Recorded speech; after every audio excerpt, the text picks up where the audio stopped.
Spiritual parenting यानी बच्चों की सही देखरेख। बच्चों के विकास में प्रॉपर पेरेंटिंग जो है वो एक बहुत अहम भूमिका अदा करती है। यही समझने और समझाने की हम कोशिश कर रहे हैं अपनी इस नई सीरीज़ जिसका नाम है स्पिरिचुअल पेरेंटिंग में। सच तो ये है कि अतीत की धुंधली परतों में पेरेंट्स ने पेरेंटिंग के जिस रूप को जिया है वो चाहते हैं कि उनके बच्चे भी वैसे ही जिएं। लेकिन एटिकेट्स और डिसिप्लिन के अलावा भी है बहुत कुछ और पेरेंटिंग में या परफेक्ट पेरेंटिंग में, और इसीलिए हम इसे कहते हैं स्पिरिचुअल पेरेंटिंग। आज हम और डिटेल में जानने की कोशिश करेंगे कि आखिर स्पिरिचुअल पेरेंटिंग को कॉन्शियसली कैसे अपनाया जाए, कॉन्शियसली वो कौन सी एफर्ट्स हैं जो पेरेंट्स को करनी पड़ेंगी ताकि उनके बच्चों को एक अच्छी परवरिश मिल सके। हमेशा की तरह हमारे साथ एक बार फिर हैं डॉक्टर न्यूटन, जो कि जाने माने स्पिरिचुअल साइंटिस्ट और पास्ट लाइफ रिग्रेशन थेरेपिस्ट हैं। Sir, welcome to the show. Thank you. Doctor Lakshmi हमारे साथ हैं, वो भी एक स्पिरिचुअल साइंटिस्ट और पास्ट लाइफ रिग्रेशन थेरेपिस्ट हैं। आपका बहुत बहुत स्वागत है मैम। हमने अपने पिछले एपिसोड में जब हमने ये समझा कि स्पिरिचुअल पेरेंटिंग का जो कॉन्सेप्ट है वो आखिर है क्या, तो डॉक्टर न्यूटन, डॉक्टर लक्ष्मी ने हमें इनर चाइल्ड के कॉन्सेप्ट के बारे में भी बताया कि इनर चाइल्ड क्या होता है और उसे कैसे एक्टिवेट किया जाता है। और उसे एक्टिवेट करने के लिए हमने यहाँ पर आपके सामने मेडिटेशन किया। हमारे साथ बहुत से मेहमान पहले एपिसोड में मौजूद थे और आज एक बार फिर वो सभी माता पिता अपने बच्चों के साथ यहाँ आए हैं। बहुत सारी क्यूरियोसिटीज़ हैं उनके मन में, बहुत सारी क्वेरीज़ हैं उनके मन में उस मेडिटेशन को लेकर, जिसे हमने कहा था इनर चाइल्ड मेडिटेशन। तो क्या है वो क्वेरीज़ और क्या कुछ पूछना चाहते हैं वो डॉक्टर न्यूटन से? आप सभी का एक बार फिर बहुत बहुत स्वागत है और आप इस एपिसोड में अपने सारी क्वेरीज़, अपने सारे सवाल डॉक्टर न्यूटन से पूछ सकते हैं।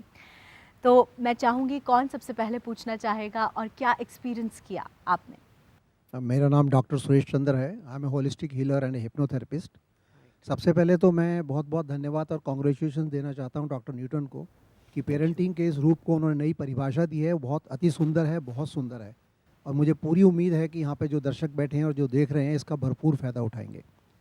Inner child healing I cover up in my lectures as well as in my workshops. लेकिन यहाँ जो आपने इस टेडी बियर के साथ इसको जो करवाया है, my personal experience has been fantastic because in a very quick time I was able to connect with my childhood, which was rather very brilliant, but now I have grown up with. Thank you very much for this new concept. Wonderful, doctor. That's very nice. That's excellent. आप क्या पूछना चाहोगे? मेरा नाम सिमर है। मैंने जैसे देखा, मेरी ड्रेसिंग रूम में एक फ़ोटो है। मैंने बिल्कुल एग्जैक्टली वैसे ही अपने आप को देखा बचपन में, बट जब मैंने उसे छूने की कोशिश की तो फिर मैं उसको मैं हवा में हाथ फहरा रही थी, बट मैं उसे फील नहीं कर पाई। Right. इट वाज लाइक जैसे कि it's there but I can't touch it, like it's in the air. So I didn't understand this and I got very sad though. Okay. And How old were you in that photograph? I am about 1 or 2 years 1 or old. 2 years old. Okay. Meditation के बाद सिमरन थोड़ी सी sad हो गई हैं क्योंकि वो अपने inner child को छू नहीं पाई। डॉक्टर लक्ष्मी, क्या कहेंगे आप? Yeah. See, sometimes you need to connect with the child within many times, because this is the first time you went to your own inner child. You try to communicate with your inner child. So this is the first time you encountered. So the next time you just go and make little more friendship. Then she'll be able to come to you and you can, touch and feel and be happy with your inner तो child. यानी आपने वो meditation सीख लिया है, अब आपको उसको प्रैक्टिस में लाना है, उसको रोज़ फॉलो करना है, तो प्रॉबेबली आप अपने इनर चाइल्ड को छू भी पाएंगी, उसे महसूस भी कर पाएंगी। और अभी हमारे साथ कुछ मेहमान हैं जो पूछना चाहते हैं, बताइए। जब मैंने खुद को देखा, जब मैं छोटा था तो मैंने देखा कि मैं 6 मंथ्स का था। I think so it was 1 year and I saw that he was laughing like anything. So I will laugh till my death. Yeah, Wonderful, wonderful. you have Excellent. retrieved that laughing, smiling child. That's wonderful. When you are 6 months old baby, wonderful. तो doctor Lakshmi, क्या इसका ये मतलब है कि इनका inner child बहुत अच्छे से एक्टिवेटेड है? Yeah, he has got connected to his inner child. Now he is asking, will I be the same till the end? Yes. You will be. you will carry that Yeah. inner child essence in you. Yeah. Because every child is so divine, so pure, innocent, and it represents the fragrance of the soul.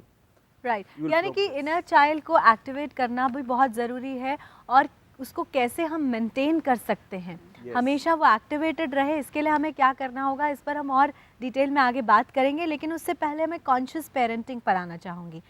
Consciously parents को doctor Newton क्या वो efforts करनी होंगी ताकि spiritual parenting के concept को वो अच्छे से समझ भी सकें और अपने बच्चों को भी समझा सकें? Yes, the name conscious parenting itself is telling that we need to become conscious about what kind of things we are giving to our child.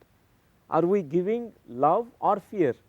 Are we, giving the parenting based on our own unconsciousness, ignorance, or is it conscious efforts of wisdom and love we are transmitting, which can really change the path of the child? It can affect the future of the child. Doctor Lakshmi, मैं हमारे साथ यहाँ पर एक मेहमान है जिन्होंने पूछा था कि वो अपने बच्चे को बहुत प्यार करते हैं, पूरी फैमिली हमेशा उसके साथ रहती है, क्वालिटी टाइम देते हैं, लेकिन उसके बावजूद वो बच्चे की जो डेवलपमेंट है वो बहुत ज़्यादा स्लो है। तो ऐसे पेरेंट्स क्या कुछ करें, कौन सी वो एफर्ट्स हैं जो वो डाल सकते हैं? Yeah. ये मैं आपसे जानूंगी, लेकिन उससे पहले अभी हमें रुकना है एक छोटे से ब्रेक के लिए। आप कहीं मत जाइए, देखते रहिए spiritual parenting. Will be right back after this break.